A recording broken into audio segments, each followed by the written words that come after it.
हथ ना कटाई क्यों कर रहे हो जी?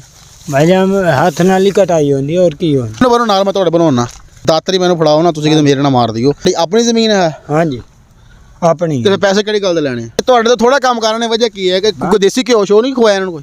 भाई ਅੱਜ ਕੱਲ ਪਦਾਇਸ਼ ਹੀ ਹੈ ਪਦਾਇਸ਼ ਜਵਾਨ ਆ ਮਾਸ਼ਾਅੱਲਾ ਹੁਣ ਕਿਹੜੀ ਪਦਾਇਸ਼ ਦੀ ਉਮਰ ਹੈ ਜੀ? ਆਂਦੇ ਨਾ ਚੱਲ भाई ਚੱਲ भाई ਚੱਲ भाई। हाँ जी बिल्कुल, जहाँ पर जिद्दत आसमान को छू रही है तो जहाँ पर थ्रेशर की जानिब से जो है गंदम की कटाई की जा रही है तो वहीं पर जो छोटे काश्तकार हैं उनकी जानिब से जो है आज भी जो है वो गंदम की कटाई जो है वो हाथ से की जा रही है। मज़ीद इनसे बात करते हैं कि ये हाथ से जो है वो कटाई क्यों कर रहे हैं। मशीन जदीद दौर होने के बावजूद भी हाथ से जो है वो कटाई की जा रही है, तो इनसे बात करते हैं। अस्सलाम वालेकुम जी। वालेकुम अस्सलाम। हाथ ना कटाई क्यों कर रहे हो जी? भाई हम हथ नाल ही कटाई होंदी और की होंदी। नहीं मशीनां भी आई जदीद मशीनां दौर आया होया। मशीन भाई खराब कर देंदी है, अद्धी तले गिर जाती है। कितनी ज़मीन है ਤੁਹਾਡੀ? साड़ी हैगी 10 विगे। 10 ਵਿਗੇ ਤੁਹਾਡੀ ਜ਼ਮੀਨ ਆ। ਜੇ ਮਸ਼ੀਨ ਆ ਕਟਾਉਂਦੇ ਤੇ ਕਿੰਨੇ ਪੈਸੇ ਦੇਣੇ ਪੈਣੇ ਸੀ? ਬੰਨੋ ਨਾਲ ਮੈਂ ਤੁਹਾਡੇ ਬਣਾਉਣਾ। मशीन कटाई थे भाई हाँ 3500 रुपये किले दी है। अच्छा 3500 रुपये किले दी कटाई। ਕਿੱਲੇ ਦੀ ਕਟਾਈ ਹੈ? हाँ जी। ਤੇ ਹੱਥ ਨਾਲ ਤੁਸੀਂ ਕਰਦੇ ਪਏ ਹੋ? ਕਿੰਨੇ ਲੋਕ ਤੁਸੀਂ ਲੱਗੇ ਹੋਏ ਤੇ ਕਿੱਦਾਂ ਦੇ ਲੱਗੇ ਹੋਏ ਹੋ?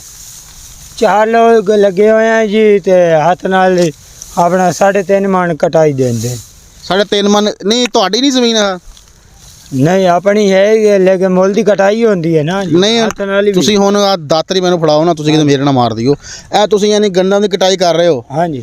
ਤੁਹਾਡੀ ਆਪਣੀ ਜ਼ਮੀਨ ਹੈ? हाँ जी अपनी। ਤੇ ਫਿਰ ਪੈਸੇ ਕਿਹੜੀ ਗੱਲ ਦੇ ਲੈਣੇ? पैसे ये मजदूरी होंदी है जी बिचू। अच्छा बाबे को ਲੈਣੀ ਹੈ, ਬਾਬੇ ਕੋ ਪੈਸੇ ਲੈਣੇ। ਅੱਛਾ ਚਲੋ ਇਹ ਦਾਤਰੀ ਫੜੋ ਤੇ ਬੰਨੋ, ਮੈਂ ਤੁਹਾਡਾ ਬਣਵਾਉਣਾ। ਕਿੱਥੇ ਆ ਉਹ ਧਾਗਾ ਜਾ? थोड़ी है जी। थोड़ी है हाल।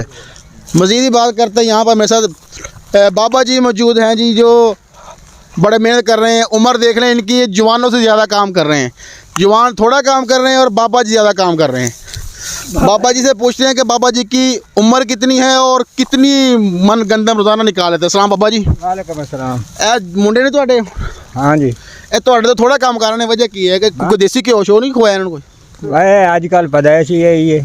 ਪਦਾਇਸ਼ ਜਵਾਨ ਆ ਮਾਸ਼ਾਅੱਲਾ ਹੁਣ ਕਿਹੜੀ ਪਦਾਇਸ਼ ਦੀ ਉਮਰ ਹੈ ਜੀ? ओए इन्हां दी शादियां शुरू तो कर देंदियां ते आंदे ना ਚੱਲ भाई। ਅੱਛਾ ਸ਼ਾਦੀਆਂ ਟਾਈਮ ਨਾਲ ਕਰਦੇ ਸੀ ਤੇ ਉਹਦਾ ਨਤੀਜਾ ਹੈ ਵੀ ਤੁਹਾਡੇ ਤੋਂ ਘੱਟ ਕੰਮ ਕਰ ਰਹੇ ਆ। हाँ छे ओदे 6 बच्चे ने, ਇਹਦੇ 4 बच्चे ने। ਉਹ ਮਾਸ਼ਾਅੱਲਾ ਅੱਛਾ ਜੀ, ਬੱਚੇ ਜਵਾਨੀ ਯਾਨੀ ਕਿ ਕੰਮ ਸਾਰਾ ਲਾਇਆ ਹੋਇਆ। हाँ ਅੱਛਾ ਮਾਸ਼ਾਅੱਲਾ। ਤੇ ਕਿੰਨੀ ਜ਼ਮੀਨ ਹੈ ਤੁਹਾਡੀ ਆ? ਇੱਥੇ 8 ਏਕੜ ਇੱਥੇ ਟੋਟਲ 8 ਏਕੜ। ਹਾਂ ਠੇਕੇ। ਅੱਛਾ ਤੇ ਤੁਸੀਂ ਦਾਤੀ ਨਾਲ ਕਟਾਈ ਕਰ ਰਹੇ ਹੋ, ਗੰਦਮ ਤੇ ਪਹੁੰਚ ਗਈ ਹੈ ਗੱਲਾ ਮੰਡੀ ਦੇ ਵਿੱਚ। ਹਾਂ ਉਹਦਾ ਤੁਹਾਡੀ ਗੰਦਮ ਥੋੜੀ ਲੇਟ ਹੋ ਗਈ ਹੈ ਤੇ ਜਿਹੜੀ ਹਕੂਮਤ ਨੇ ਪੁਲਿਸੀਆ ਬਣਾਈ ਇਸ ਵਾਰੀ ਮੁੱਤ ਵੀ ਹੋਤੇ ਕੋਈ ਨਾ ਕੁਛ ਹੀ ਨਹੀਂ ਦਿੰਦੇ, ਬਿਲਕੁਲ ਠੱਗ ਨੇ। हुकूमत अब कैसे देंदी है? नहीं हुकूमत ने को रेट जरा इतना को मुत में नहीं होते? नहीं नहीं। तो अगले साल की करो, गंदम लाओगे कि नहीं लाओगे? मुश्किल ही है। तो की लाओगे फिर? बस एवं खाली वो कहाँ तेल बीज देवांगे। अच्छा यानी गंदम तो नकार ही ਤੁਹਾਡੀ? बिल्कुल। ਤੇ ਕੀ ਕਹੋਗੇ हुकूमत ਨੂੰ ਕੋਈ पैगाम ਦਿਓ ਆਪਦਾ? हुकूमत बड़े बड़े काम भी खा रही है। तुम्हारे बिजली मुफ्त देवांगे, इतने यूनिट देवांगे। या जो काम निकल गया चल भाई। ਤੇ ਨਹੀਂ ਦਿੰਦੇ। ਇਹ ਦਾਤੀ ਕਿਨੇ ਲਈ ਮੈਨੂੰ ਦਿਖਾਓ ਜ਼ਰਾ। 200 ਦੀ।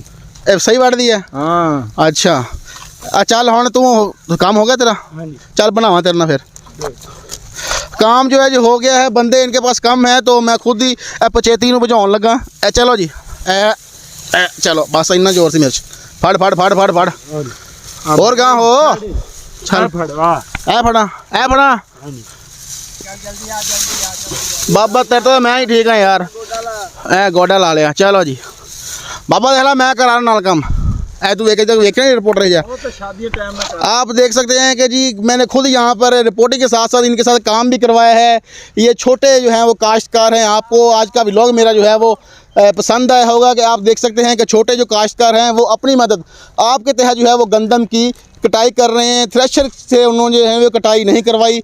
उनकी जाने से ये कहा जा रहा है कि महंगाई का दौर है, इस वजह से हम जो है वो हाथों से कटाई करने पर जो है वो मजबूर हैं और हुकूमत की जानिब से जो पॉलिसी अपनाई गई है हम उसे मुस्तरद करते हैं। अगर आज का व्लॉग अच्छा लगा तो चैनल को सब्सक्राइब कीजिए।